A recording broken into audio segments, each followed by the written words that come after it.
What's up, everybody? 80sHero here. Finally back from China, and I'm excited to be doing AOV videos again.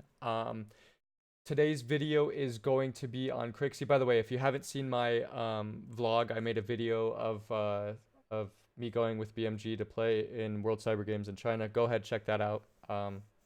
It's pretty cool, pretty interesting, pretty fun stuff.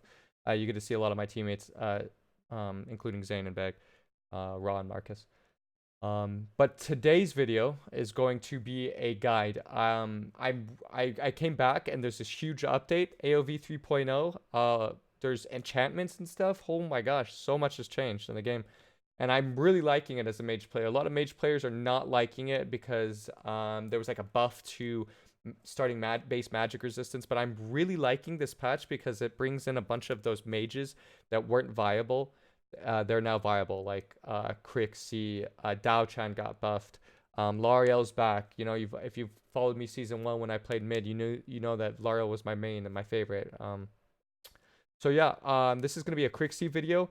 I'm really liking Krixi. She's definitely one of my favorite mages in this patch. We'll just get right into the video.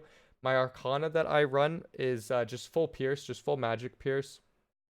I don't know the name of the. This is my build. I don't go, I just go Phoenix tier. You can't see my first tier of the blue, but I go the Frost Orb. The one use of Frost Orb.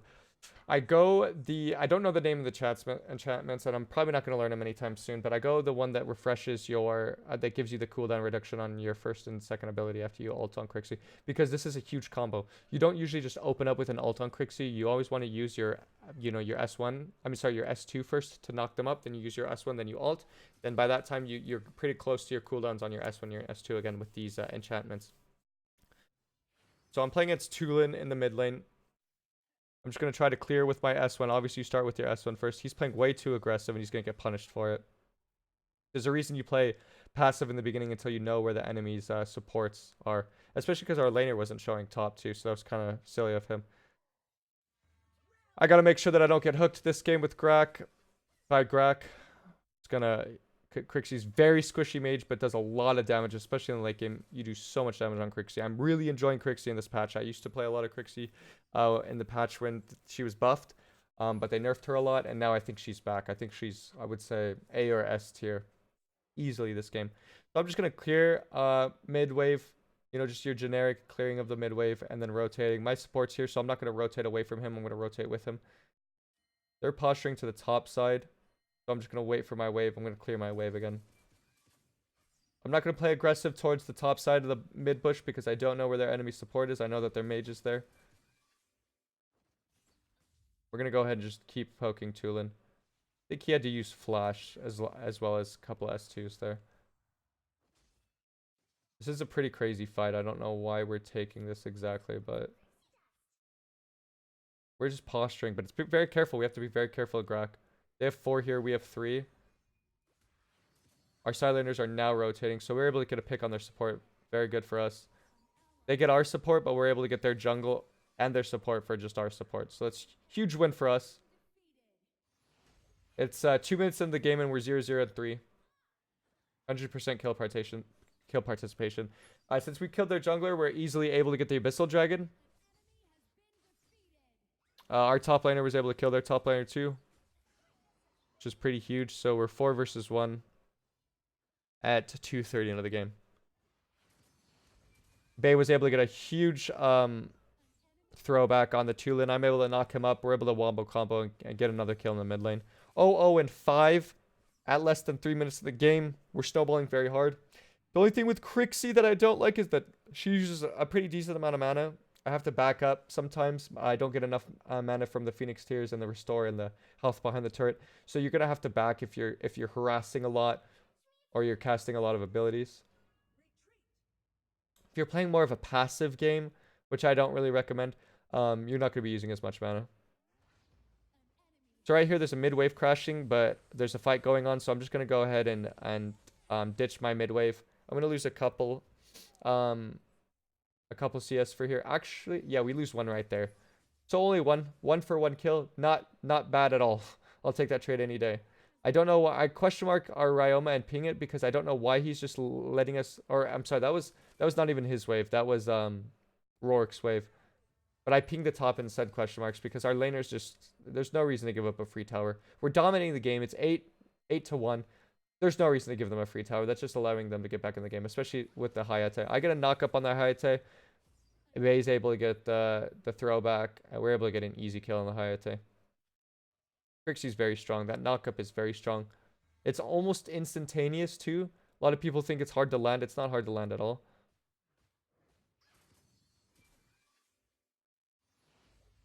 Okay, I'm in trouble here. But the Grak doesn't go for me for some reason. Maybe he didn't think he was going to land it. I'm going to rotate up, try to help our team out. Gonna ult so that I get a speed boost. That's the only reason you really ult. Otherwise, you don't really get the enchantment buff that well. But we're able to get 3 kills. I'm going to flicker, get the knock up, use my S1, and we're able to get the kill. Beautiful play, if I may so myself. So we're 2-0 and 9, and it's not even 5 minutes in the game yet. 13-1. This is looking really strong. All we have to do is choke them out, take their jungle away from them, and that's exactly what we're doing. Krixi has, although she does a ton of damage late game, the utility and the damage she does early game is not something to be overlooked, which is why I really like Krixi. I think she's very, if you position correctly, Krixi's very strong throughout the entire game. The only problem is if you're out of place, you're going to get killed. I have my Frost Orb up finally, so I can play a little bit aggressive, which is what I do here. I wouldn't recommend solo invading with Krixi, but I want to see if I can steal the red buff. I go for the small camp, and that shows the enemy where I'm at. I'm able to take it. I should just back out at this point because now I know that they're going to be rotating over to me. But I'm a little bit too greedy right here. And their team rotates over. Give me 3-1. I'm going to go ahead and use my ult, use my Arctic Orb, and we're actually able to get out of there. Barely. Our team was a good rotation on our team. We actually turn in a for sure kill on me into me living and turning it into 3 kills for our team. They actually end up getting the Tulin as well. So that's 4 kills for absolutely nothing. Huge plays, team.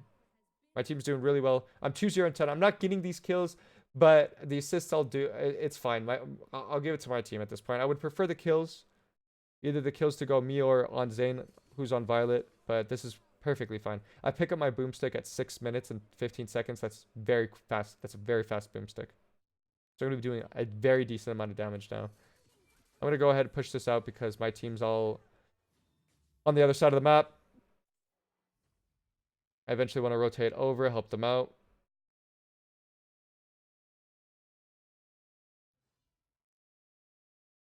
They're taking their blue, so we've gotten their blue the past 2 to 3 blues. I missed my S1. I'm holding my knock-up. I was going to use there, but I saw Bay used his ult on Baldum. And we're able to pick up a kill. There's no way he gets out of that. I don't think he should have burned his Frost Orb. There's no reason to burn his Frost Orb right there. He's going to die. It's not like it really matters. We're 20-2. The game's pretty much over unless we end up throwing super hard. Since Zane took their blue buff, I'm going to help him take Dragon, and then I'm going to take our blue buff. Krixi does use a lot of damage, especially if you're poking a lot. He's going to let me take the blue buff. Thank you, Zane.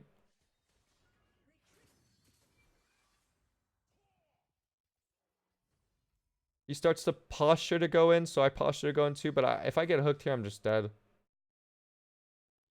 I really don't want to be the one to get hooked if anyone on our team gets hooked.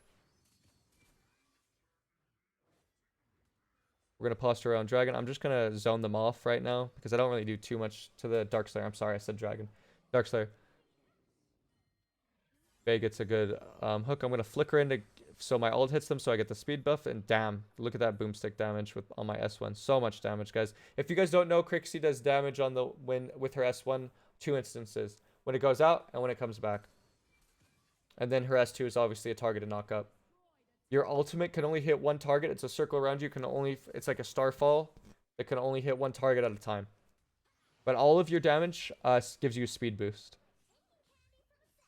from your abilities, not from your auto attacks. I don't believe from your auto attacks. I feel like it's only from your abilities. So use the dragon bot. I'm just gonna zone them out. He luckily pushes me away from the tower, so I'm able to just use my ult and walk away a little bit. 6-0 and 12. Not even 9 minutes in the game. 6-0 and 13. And that's the game. Krixi is very strong. You can do a lot with Krixi. Having that AoE knockup. It's a pretty good reliable knockup. I would call it a reliable knockup, a reliable CC. And then having that speed boost so that you can get out of trouble. We didn't pick up the MVP. Zane got the MVP. I'm going to do this so you guys... Ooh, I'm going to do... I thought I had a blink. I guess I don't. So you can see the damage. I'm going to pause it right there. And get rid of my face. So you can see. Yeah, Zane had the most damage in the entire game at 73. And, I mean... we weren't too far behind. We're 9k, 8k, a little bit behind. Second most damage in the entire game. As you can see, we both did way more damage than the enemy team. So that's what we need to be doing. Good job on him. Good job on our support, Bay. Yeah, that's how you play Krixi. I feel like I'm forgetting something. If you have any questions, if I forgot something, went over her abilities, went over her spikes. She's pretty decent throughout the entire game. She does a ton of damage late game. If I were to pick up my Hecates after my boomstick, then I would have just been one-shotting their squishies. It's ridiculous how much damage she does. She does a lot of damage early game too. All you have to do, just takeaways from this video, all you have to do is focus on your positioning. If the enemy team has a lot of dive, which they didn't, that's why it was such an easy Krixi game. If they don't have a lot of dive, you're pretty much safe. Just don't get hooked if they have a Grak. That was the only thing that could really kill me. They had Zephys, so I had to worry about Zephys. Zephys and the Grak. You gotta just have to know your win conditions and know your what can kill you. I guess the kill threats on the enemy team. If they have something like a Scud or a Richter, you have to be very careful because those heroes will one-shot Krixi. But other than that, just be able to assess what the enemy has on the team.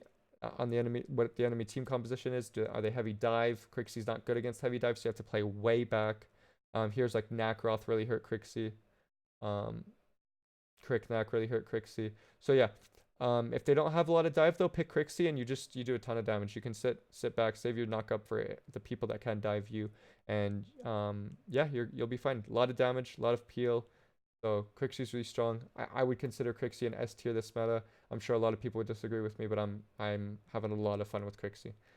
Let me know in the comments who you guys want me to make a guide for next. If you want to see a KOG video, I played a little bit of KOG when I was in China, so it was like 30 ping, which is better than what I get on AOV right now in Los Angeles. So if you want to see, I have a paintbrush video ready to go out. I have another hero that's kind of like Shadow Fiend. If you've ever played Dota, he's really strong. But if not, I'm just going to keep playing AOV videos and showing you guys my enchantments. I'm having a lot of fun experimenting and testing them out. So yeah, hope you enjoyed the video, and have a good one, guys.